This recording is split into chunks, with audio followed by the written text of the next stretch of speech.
Hey, hello everyone. Good morning and welcome back to my YouTube channel. অনেক দিন video দেব করে দেওয়া হচ্ছে না, তো তোমরা সবাই কেমন আছো? এই গরমে বা কেমনই বা থাকবে, আশা করছি খুব বিন্দাস আছো। আর আমিও মোটামুটি চলে যাচ্ছে এই গরমে, কোনো ব্যাপার নয়। তো চলে আসলাম অনেক দিন পরে ভিডিও নিয়ে। তো এই ভিডিওটা অনেক দিনের বলতে ভোটের আগে, ভোটের দুদিন আগে। তো এইটা দেখছো, আমরা আগে যেখানে থাকতাম সেখান থেকে একদম কাছে। তারপরে ওই পার্কটা, ওইটা হলো চতুষ্কোণ পার্ক। তারপরে ছিল এটা একটা শ্রাদ্ধ বাড়ি, না একদমই না, সরি, এটা শ্রাদ্ধ বাড়ি না, এইটা ছিল হলো একটা, মানে কি বলবো, তৃণমূল নেতা, মানে মালা রয় বলে, অনেকেই জানো অনেকে জানো না, তো ওনারই অফিস ওইটা। তারপরে আমি খুবই হ্যাপি, দেখতে পাচ্ছ, খুবই খুশি বলতে কি বলবো, মানে অনেক দিন ছাড়া, মানে বদ্ধ পাখি ছাড়া পেয়ে যেরকম উড়ে উড়ে বেড়ায়, আমি তেমনই উড়ে বেড়াই।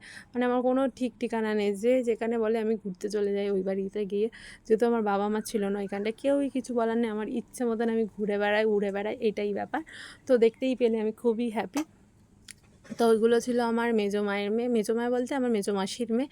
তো আমরা 3 বোনে বেরিয়ে পড়েছিলাম সেদিনকার সন্ধেবেলা, না সন্ধে বলবো কটা বাজে, তখন 7টা বেজে গিয়েছিল। আমাদের বেরোনোর টাইম ছিল 6টা, কিন্তু মেয়েরা তো একটুখানি লাতখোর মতন, মানে লেট হয়েই যায় ওদের, ঝাউগা একটু করে। তো চলে এলাম আমাদের 6টা থেকে 7টার মধ্যে আমরা বেরিয়ে পড়লাম। যেখানে যাচ্ছি সেটা দেখার জন্য পুরো ভিডিওটা দেখতে হবে তোমাদের। ফার্স্টে দেখেছিলাম এটা চতুষ্কোণ পার্ক, তারপরে ছিল এটা তিনকোনা পার্ক, পরপর ছিল। তারপরে এখানে আমরা হাঁটতে চলে এলাম টাকা বাঁচিয়ে একদম। এটা হলো হকার্স কর্নার রাস্তা, এখান দিয়ে সোজা গেলে একদম কালীঘাট। তো আমরা কালীঘাটে যাচ্ছি না, আমরা একদম বেঁকে এলাম এই দিকটা। তারপরে দেখো এই রাস্তায় যেতে দেখো কি সুন্দর জিনিস, মানে আমার তো চোখে খুবই লাগছিল। কিন্তু এইসব নিয়ে কি করব, আমার তো নিজের বাড়ি ঘরই নেই, তার জন্য আমি নিলাম না। আমি আমার মতন সোজা চলে গেলাম যেখানে যাব বলে। তো এইটা দেখছো, এটা হলো রাসবিহারীর মোড়, একদম রাসবিহারীর মোড়। তো এবার দিয়ে সোজা গেলে কালীঘাট যাওয়া যায় এখান দিয়েও। আর এই সাইডে আমরা যেই সাইডটাই যাচ্ছি এটা হলো গড়িয়াহাটের রাস্তা। তো আমরা গড়িয়াহাটের রাস্তায় ঢুকে পড়লাম। ভেবো না যে জামা প্যান্ট কিনতে যাচ্ছি, একদমই না, কোনো মার্কেটিং করতে যাচ্ছি না, আমরা জাস্ট একটু ঘুরতে বেরিয়েছিলাম। আমরা অন্য জায়গায় ঘুরতে যাওয়ার কথা ছিল, একদম দূরের দিকে, কিন্তু হয়ে উঠলো না, যেহেতু কালকেই ভোট, তার জন্য মানে লেট হয়ে যাবে গাড়ি ঘোড়া যদি না পাই। ওই কারণে আমরা 3 জনে রিস্ক না নিয়ে চলে এলাম বাড়ির কাছেই, একদম হাঁটতে মানে বাড়ির ওখান থেকে গাড়ি আসে 10 টাকা করে নেয়, কিন্তু আমাদের এতই কিপ্টে 10 টাকাও খরচা করবো না। আগে 5 টাকা ছিল, এখন 10 টাকা নেয়, ওই জন্য বেশি খরচা করে লাভ নেই, আমরা হাঁটতেই চলে এলাম। এখানে কিছুই তো কেনার নেই, আমরা তো মার্কেটিং করতেই আসিনি, কালেকশানগুলো দেখবো আর রেখে দেবো, এইটাই ব্যাপার। তো আমরা ঘুরপাক খেতেই থাকলাম। এই যে এখান থেকে ওপর থেকে নিচ হয়ে গেলাম, না নিচ থেকে ওপরে চলে গেলাম। তারপরে দেখছো এটা একটা নতুন জিনিস এসেছে লেক মলে, এটা আগে ছিল না, এখন দেখলাম এটা ফার্স্ট টাইম আমি গিয়ে। তারপরে চলে এলাম জুডিওতে এসে এই শার্টটা আমার খুবই পছন্দ হয়েছিল, এই যে এই হোয়াইট রঙের শার্টটা।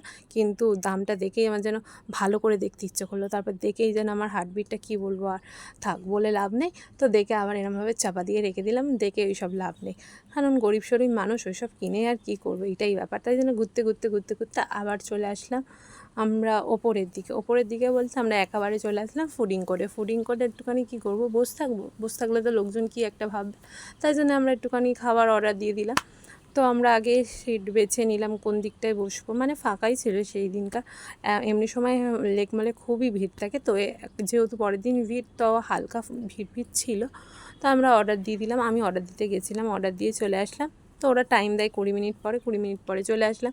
তারপর দেখছি আমি খাওয়ার সময় ভিডিও করবো বলছিলাম, তো ওরা আমাকে এতই মুখ করছে যে আমি একা ভিডিও করবো, তো তোরাও নেই, ওরাও চাই করতে, যখন তোরাও কর। তো আমরা ভিডিও করতে চলে আসলাম। এই যে দেখছো আমার লিপস্টিক, আমি যত দামি লিপস্টিক পরি না, আমার ঠোঁটে কী আছে আমি নিজেও জানি না, কিছু খাই আর না খাই আমার ঠোঁট থেকে লিপস্টিক উঠেই যায়, মানে আর্ধেক উঠবে না, একদম ফালতু, যাই হোক। তারপরে চলে এলাম আমরা ভূতিকে নিয়ে গাড়ি চড়াতে, মানে ও একবার গাড়ি চড়েনি, 2বার চড়েছে। তো ওরা একটা তোমার 4টে রাউন্ড ঘোরায় 100 টাকা করে নেয়। তো ওই গাড়িটা চড়েই 200 টাকা খরচা করে দিয়েছে, ওটা কোনো বড় কথা না। তো আমরা ঘুরতে ওরা হলো গাড়ি চালাচ্ছে আর আমি ওর পিছনে ছুটে ভিডিও করছি। তো আমি একটাবারের রাউন্ডেই ভিডিও করেছিলাম। তো ভিডিও করে চলে এসেছিলাম, দেখলাম যে 9:30 বাজতে চায়। তো কী করবো, এবার তো বাড়ি ফেরার পালা, চলে এলাম। তো আমরা এই ফিশ পা যেটা দেখেছিলাম ফার্স্টে, আমি বললাম একটা ফার্স্ট টাইম করেই দেখি, কি বলবো। আর এটা করতে গিয়ে তো একটা অঘটন ঘটে গেল। তো এরা হলো 15 মিনিট থাকলে এটা ওরা পাটা নিজেরাই ধুয়ে দেয়, ওরা পুণ্যির কাজ করছে, আমাদের হাতেও দেয়নি জলটা, বললে আমরাই ধুয়ে দেবো, তাও আর কি বলা যাবে, পুণ্যির কাজ করছে যখন। তো এটা বসে পড়লাম, মানে কি বলবো, একদম ফালতু ফালতু ফালতু ফালতু একদম, আমার তো একদমই ভালো লাগেনি, আমার টাকাটাই জলে গেছে বলতে গেলে। 15 মিনিট বসলে কিন্তু খুবই ভালো ছিল ছেলেটা, 15 মিনিট বসলে হলো 150 টাকা, আর 10 মিনিট বসলে হলো 120 টাকা, তাই বেশি। আমার ফোন তো পড়েই যাচ্ছিল, আমি এতই ছটফট করছিলাম, তো আমার দিদি ফোনটা নিয়ে নিয়েছিল, তো লোকজনও দেখছিল আমি যা চিৎকার করছিলাম, তাই বেশিক্ষণ বসিনি, 5 মিনিট মতন এতই ছটফট করেছি, মানে মাছগুলোকে বসতেও দিইনি। এইগুলো হলো ডক্টর ফিশ, এর মধ্যে হলো 120টা মতন মাছ আছে, মানে আমি জিজ্ঞেস করেছিলাম লাস্টে। তারপরে কি বলবো, ওই ডেড সেলগুলো একদম খেয়ে খেয়ে নেয়, এরম একটা ব্যাপার থাকে, কিন্তু আমি ওদের বসতেই দিইনি, খেতেও দিইনি। তো আমি 5 মিনিট মতনও স্থিরভাবে বসিনি, চলে এসেছিলাম। তো ওরা আমাকে 100 টাকা নিয়েছিল, আর এক্সট্রা 50 টাকা নেয়নি, ফেরত দিয়ে দিয়েছিলো। তারপরে আমরা বেরিয়ে এলাম, ওরা দুজন আগে চলে গেছিলাম, আমরা দুজন ওই ফিশ পা করছিলাম বলে আমরা চলে আসলাম লাস্টে। তো আমরা বেরিয়ে পড়লাম। তারপরে আমার মেজোমাকে ফোন করছিল বলে ওদের বকবে বলে আমি তাড়াতাড়ি করে আবার একটু আইসক্রিম খেলাম, একটু মানে আর বেশি ঘোরা হয়নি, চলে এলাম 10টা 10:30 বেজে গেছিলো বাড়ি আসতে। আমার তো কেউ কিছু বলার নেই, আমি আমার ঠাম্মার বাড়ি থাকবো, মানে কিচ্ছুই বলার নেই, আমি ওই জন্য উড়ো পাখির মতন একদম চলে আসলাম বাড়িতে। এসে তো ভিডিওটা এতটুকুই ছিল, কেমন লাগলো জানিও, আর যারা যারা আমার চ্যানেলে নতুন সাবস্ক্রাইব করতে ভুলো না। এসে আবার ডিনার করে নিলাম, নিয়ে ঘুমিয়ে পড়লাম।